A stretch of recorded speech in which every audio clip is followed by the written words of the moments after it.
Hello, everyone, and welcome to our Crafty Chat.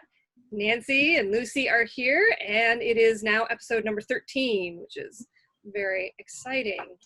We are recording today. We'll just throw out the date. It's June 22nd, just for reference, since we record these fairly well in advance of when it's actually premiering on YouTube. And you can go back and look at all our other ones. We've got 1 through 12 up there on our YouTube channel, as well as lots of other fun and wonderful content from our staff at AADL. All right, so we're going to start off with one of our most favorite things, pom-poms. Pom-poms. So pom-poms, we love the craft, but it can also drive us crazy, we discovered. Yes, it can.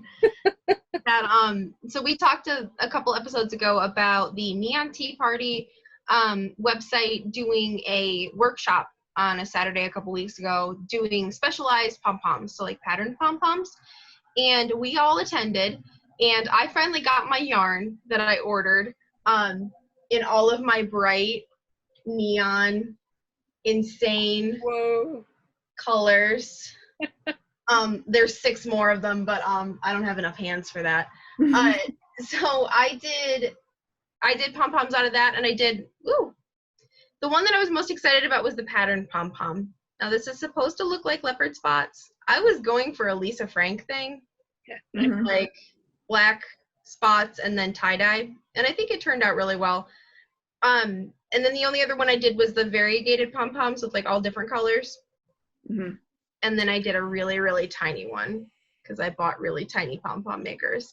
And these were really, really fun. The variegated ones were a little bit more fun, but we were talking about earlier how maddening it is to trim them. Yeah. Because these are all uneven.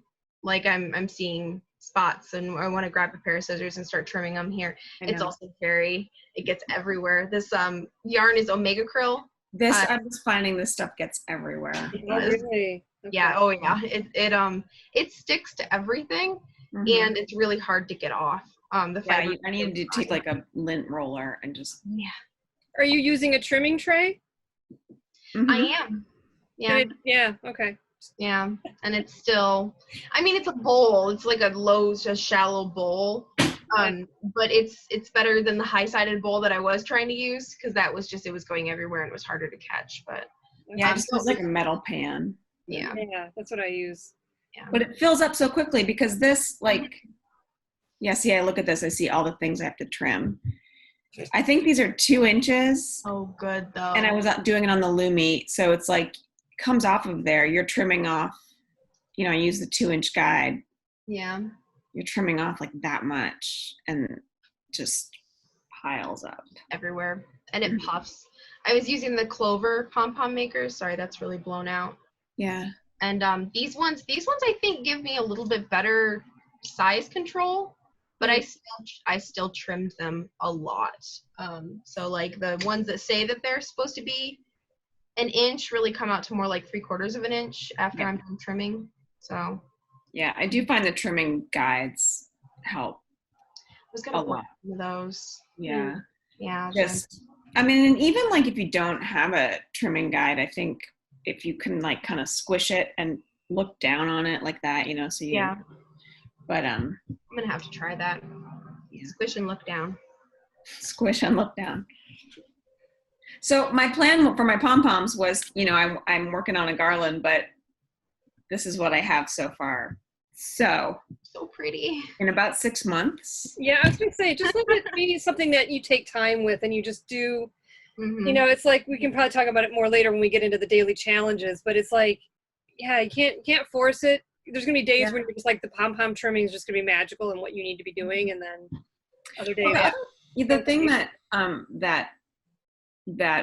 class that we all attended showed me like she made all her pom pom pancakes and didn't cut any of them. And I think some of that was for the element of surprise. Like, hey, we're going to cut these open and see. But that has been kind of liberating to me. Like this can be a 2-stage process. Like I can wrap this pom pom, tie it up, and then put it away, and I don't have to trim it today. And then someday you could just trim them, so. That does actually make it a little bit easier for me, because I'm kind of the same way. Of when I start, like pom-poms are one of the only things that, like, I start it and I have to finish it. Right. But then I remembered I did that during our last Pom Pom Palooza. I was trying to make a headband of pom-poms, and at the time we were busy and we were helping a lot of people, so I was making the pancakes and then tying them and setting them aside and then just trimming them when I had a second, because I was showing so many people how to make pom-poms that I had a ton of them built up, and then I went home and cut more of them. So it does kind of make it go a little faster, I think. So yeah. Well, I think it's like one of those simpler crafts for the most part, where you assume you can just go in and make, it's like a quick easy thing, and it's like, but especially as you're doing the more complicated ones, it's going to take more time, how you're layering all your colors so you get everything in place. And we fool ourselves, I mean, all the time, like, oh, this will just be like 20 minutes, and then 3 hours later and then you just lose time and you're like, what happened? Well, and I feel like I was also struggling with this yarn, because it's a fingering weight yarn, but it's 3 untwisted strands. Oh, they're not twisted. Interesting. Not really. No, there's not a twisted. You can do some too where you take, like for her speckles, she takes one strand from like 2 or 3 different colors and wraps it.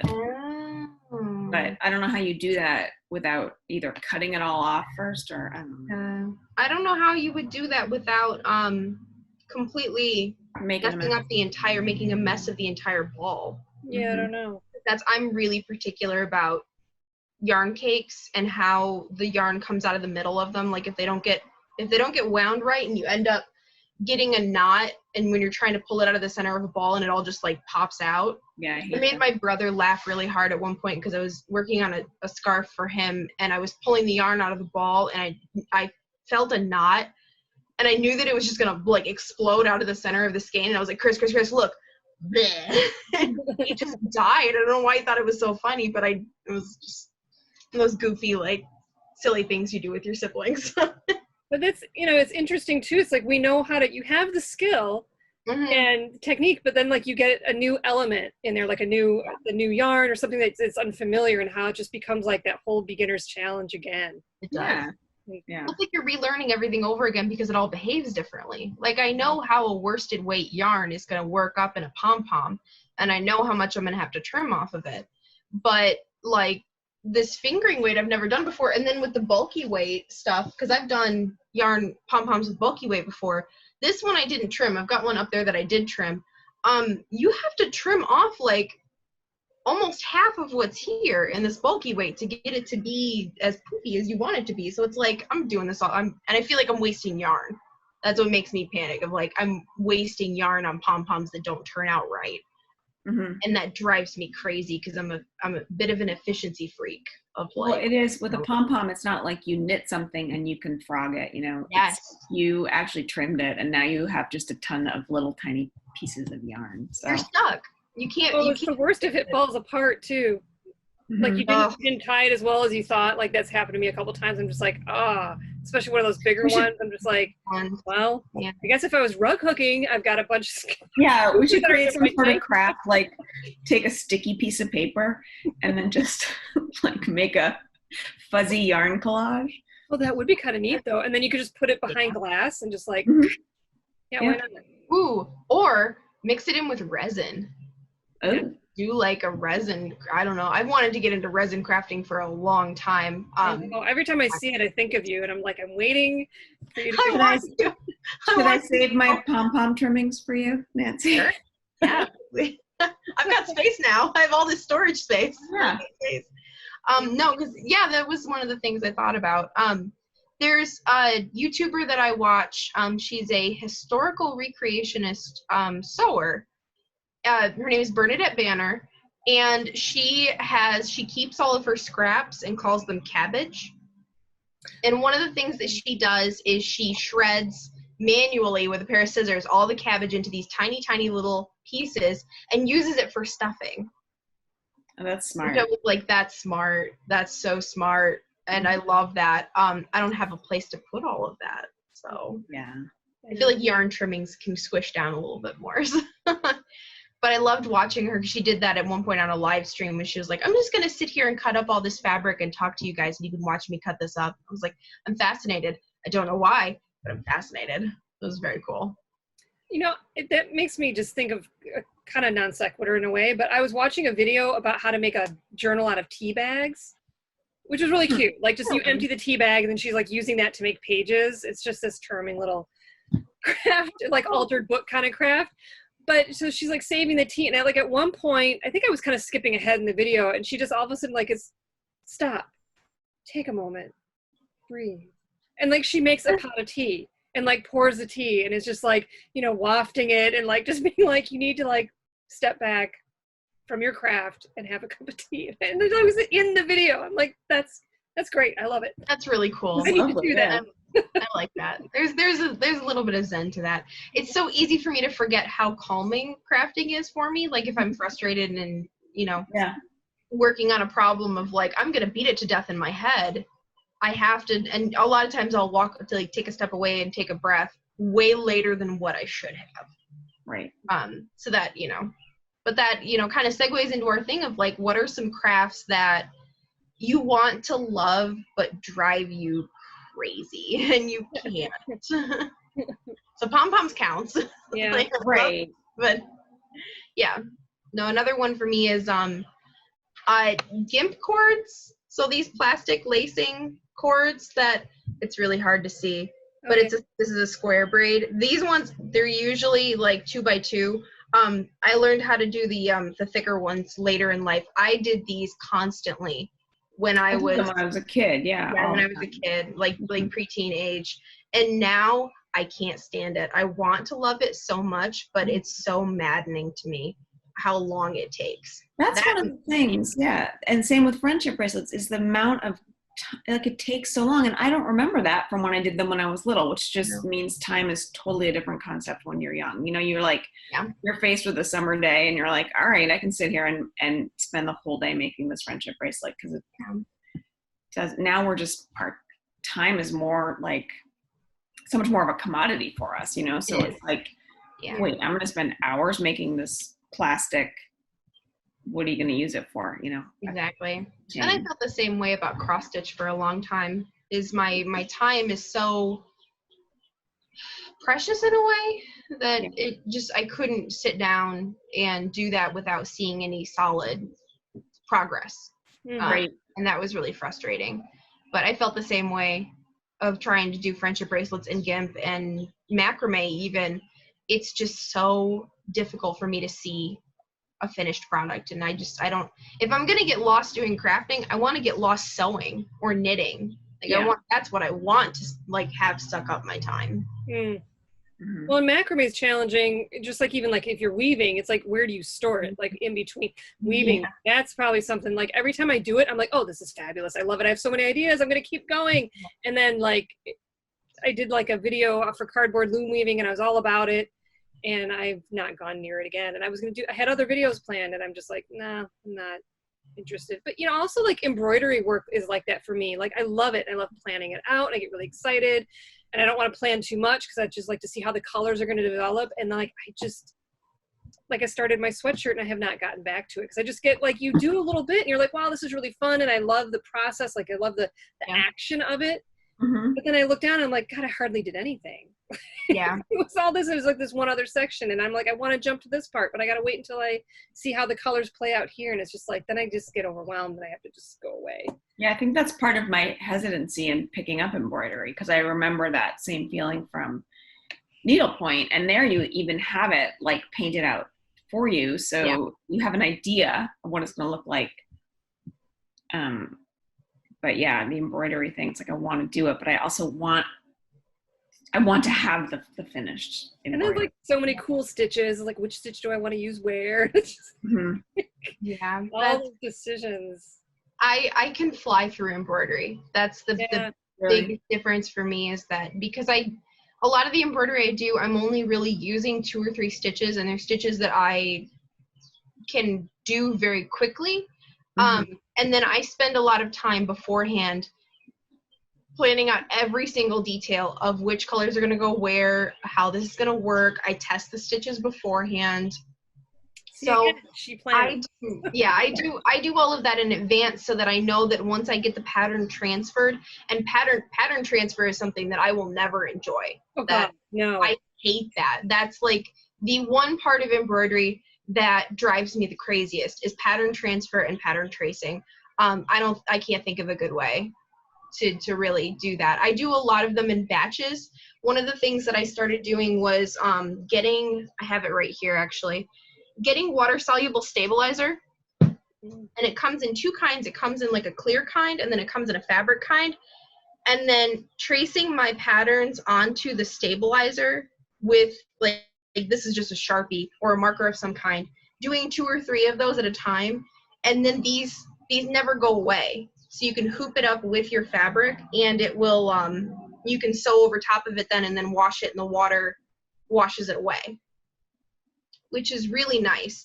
So that's how I get around the transferring patterns thing, and how crazy that drives me, is to just do them all in advance and then sew. I need to try that. Yeah, And it's really nice. And I tried to plan out my colors, but then as I start working, I'm like, well, I really feel like I need this other one and this. Plus, probably because I have so many colors, I have this, I finally have it nearby. I reference it sometimes, but I have this giant bin, briefcase of, and it's kind of partially empty because a lot of them are dispersed into other containers for other projects right now, but I've got that to play with. So if I just had 10 colors, my life would probably be a lot simpler. Yeah, but there's always that moment when you're trying to plan if you don't have enough colors. I know, and I want them all. 5 boxes. Yeah. Still not enough colors. Well, it's also just that like DMC doesn't make enough colors in certain hues. There's not nearly enough purples or nearly enough pinks and reds to be able to fill up. But there's every single... Go ahead, sorry. I don't know if I like to mix brands because they have a different finish, but at the same time, that could work for me. So why do I not like allow that freedom and open up? I don't know. I need to be more inclusive. No, I don't like mixing brands. I'm a little bit of a purist in that of like, because they have different finishes and because they have different twist values and different, the sheen is different, the way they work is different. I don't want there to be, I really need to loosen up. I know, it's hard. It's a game. When I start embroidery, I should just get a kit, maybe. Maybe. Too. Yes. I'm listening to you guys and I'm like, oh, wow. No, absolutely get a kit. For your first, it's a lot easier. Well, would you ever like want a different finish? Like I think, back to needlepoint, where I would actually intentionally choose like different fibers, like you're using cotton in one place and then you're going to use this shiny. So I just don't know, like, would that ever be something you'd intentionally seek out in embroidery? I mean, you could. Yes. I think we should, and what we don't, or we're not. I mean, you do that, and might do that in weaving. So it's like, right, yeah, that's why I just was wondering, like, sometimes it's just like hard to make it. Will it be cohesive? Or is more about one part of the design going to stand out because it's like it's a bolder thread than the other ones? I don't know. Right. I have used metallic accent threads with cotton floss to. Yeah. So like this unicorn behind me, her mane is 1 strand of white floss and 1 strand of iridescent metallic floss, so that it has a little bit of a shine to it and in the right light. And I have had projects in the past, because I have some rayon threads that have a very high sheen. It's just a cheaper version of silk. I can't afford silk. That I was planning on using as a water feature in a bigger embroidery piece. So like the rest of it would be cotton and wool and more matte strings. And then the water would have that sheen to it to kind of give that illusion of wetness. So it's all in really how you use it and what you're in. I don't even want to say intent, because it's just like, it'll look a little bit different than cotton will. You can use it just kind of willy-nilly, and I have seen some embroidery art that just uses it sporadically of different textures, whether that's a twisted yarn like pearl cotton in with DMC or metallic or shiny stuff, it can have a big impact even when it's unplanned. But I think that kind of, it would be beneficial to have a little bit of embroidery knowledge before you just flew into something, before you just jumped right into that. But no, yeah, I can see the purpose of it. I don't know. Yeah, no, I'm only asking as a complete beginner to it, you know. Yeah. And I do think that, like, probably for me, finding a kit might be the way to go. Like, just, yeah, you know. I think you would really enjoy it, and I think with the skills you have with drawing, that you would do some really great pieces. So yeah. It's just, there's one artist in particular, Jessica Long Embroidery, does a lot of needle painting, but really easy needle painting, because needle painting can get really complicated really quickly. There's I think it's Chloe Giordano, I'm not sure. She does needle painting of animals. Her pieces are only about that big, and she does it all with Gutermann thread. She does it with sewing thread, which needle painting with like sewing thread is beautiful. I want to die. That would be so long. Oh my god. And I can't imagine. So small. Yeah, I can't imagine the detail that goes into that. But no, Jessica Long Embroidery has a lot of kits that do needle painting.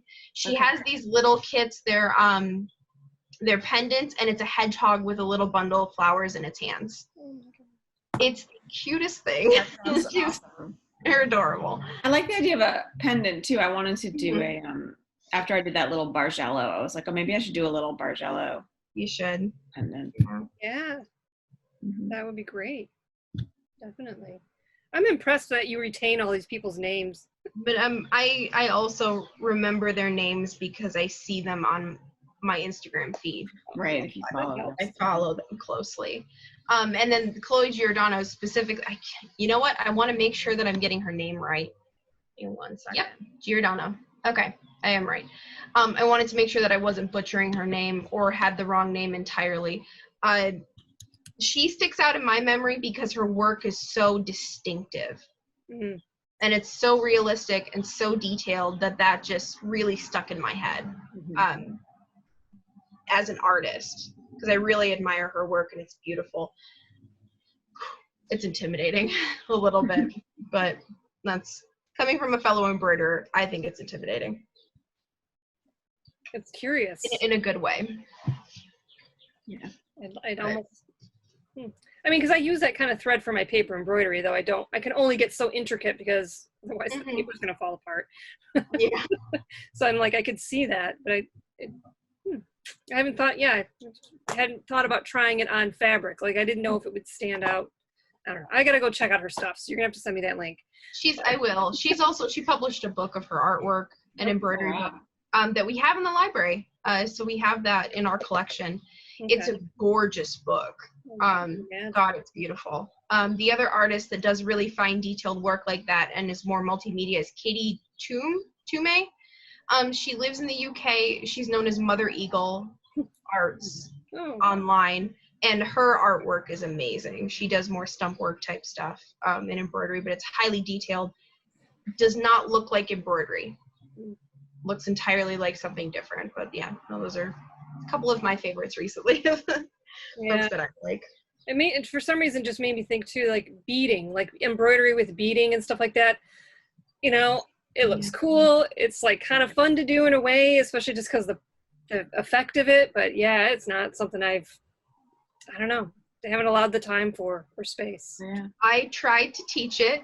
I thought I had it, and then in the program, when I was trying to talk about how to sew sequins down, I had to look up a tutorial. It was one of the most mortifying moments of teaching. No, I didn't think so. I think because we were all, it was fine. I was lost. I could not, my brain was not connecting with it for some reason, and I was like, God, I feel so silly. It was nice to see because everybody's like, oh, that happens. It's like, yeah, it's good to go back and double check because I've gone and I've dived into It sounded right at first. Like, jumping into a project and I'm just going full force, and then it's like I look up something about it and then I realize I've been doing this really incorrectly, and while it's kind of working, it's really not going to work, so you need to go back. And and that's we did, that brings up something for me. We did talk a little bit about talking about process versus product again. We talked about that a couple times, of like the things that are frustrating for us. I feel like the things that are frustrating for me, I'm more focused on the product. Yeah, I think that's exactly it. Yeah, than I am about the process. So that's like, I know what I want to see in my head, and if it doesn't come out like that, or it's not, I don't get there fast enough, I get impatient, and I get like, I want this to be finished because I just want the finished product. Yeah, you want the thing that you're making. Yeah, I want the thing. So I don't know what that says about my process. There's just like, I'm very far process leaning rather than product leaning. So yeah, I would agree. Yeah. Especially because it's funny how we'll just walk away from something and like, I'm going to go into this other thing that I'm like, I can breathe, and it's like maybe a little simpler, and I know I can do it, and I can do the product and not the process. Yeah. It's fine. It's allowable, because a lot of these things it takes time, and it's just like, and it's not just like time, like doing it every day. It's like having time in between, and like it's coming back to it with like a different approach, I think. So. Well, yeah, and I think there's also like that moment sometimes you'll be doing a thing and you know the how to do it, or you think you do, but then like if you there's like a next level of kind of like I'm thinking of knitting, like maybe you start to understand the construction of something a little bit more. And it's like when you have that, you're like, oh, it totally makes sense that I would do it that way. But until you are having that understanding of it's not like product in the sense of a finished product, but it's product in that, like, how is this constructed? What are the layers that are making this up? And sometimes like until you get that understanding, sometimes you have to make a mistake to get there, I think. Until you get that, you might be frustrated and have more walk away moments. But once something like that clicks, then I'm kind of more excited about it and get it. It's that like series of stepstone epiphany moments. Yeah. Like in a certain art form it's hard to understand why you do the things that you do, or why things are done the way that they are in a specific art craft form, until you have those epiphany moments of like, I'm making my knots like this, or I'm knitting this particular way because it does this. And then the why of that is almost always harder to convey than the cause and effect. So like the cause and effect is easier to see, but the why of why you do that versus something else is much, much harder to convey. Yeah, that's why teaching is such a challenge. Yeah. Right. Yeah. It just comes down to that. Yeah. Yeah. So, before we leave you, do we want to check in on daily challenges and current projects? Yes. Sure. Yes, we do. Lucy's got a whole wall of them behind.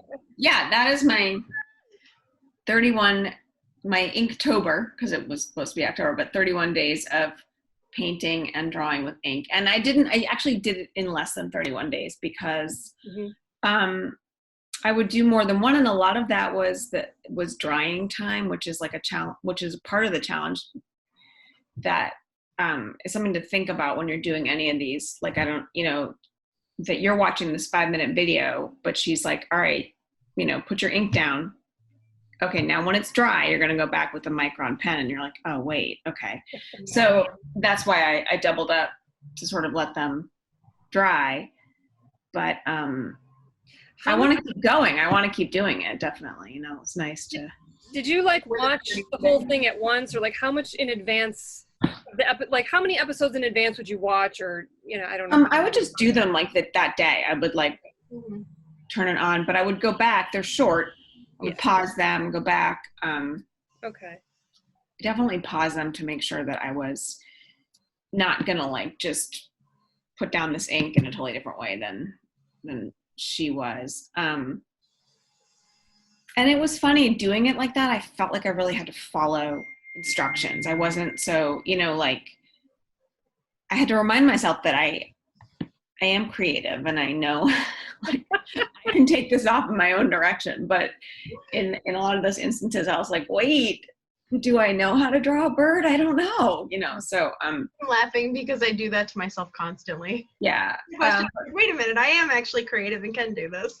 Yeah, but I really enjoyed it. And so now I want to go back and look at the ones I particularly enjoyed doing and kind of take those different processes and go from there. We'll see. And I like the way they look as a collection. Yeah, they're really nice. There's certain ones I love, certain ones I hate, but altogether they look good. So.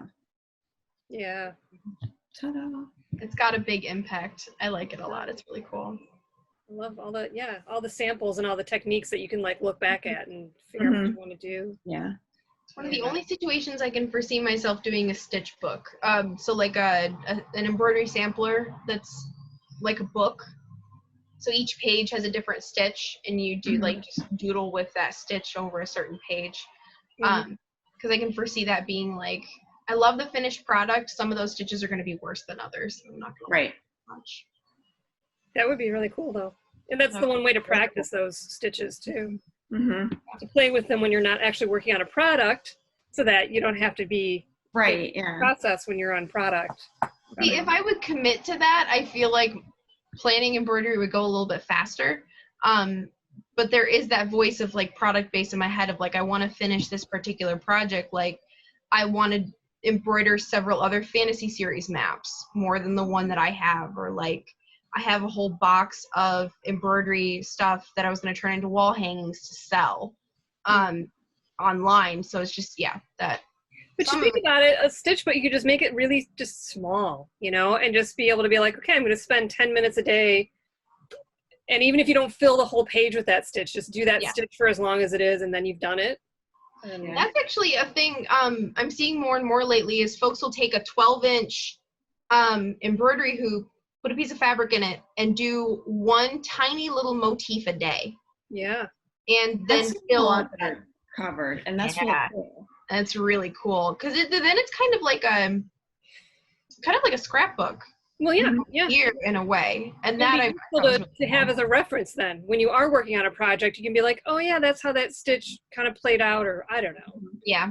And a stitch book, even in and of itself, is still a product. And if you think about like the history of crafts or going back, like if you came across somebody's stitch book from, you know, like 200 years, you would, this would be something, this would be a thing that was valuable and interesting to you.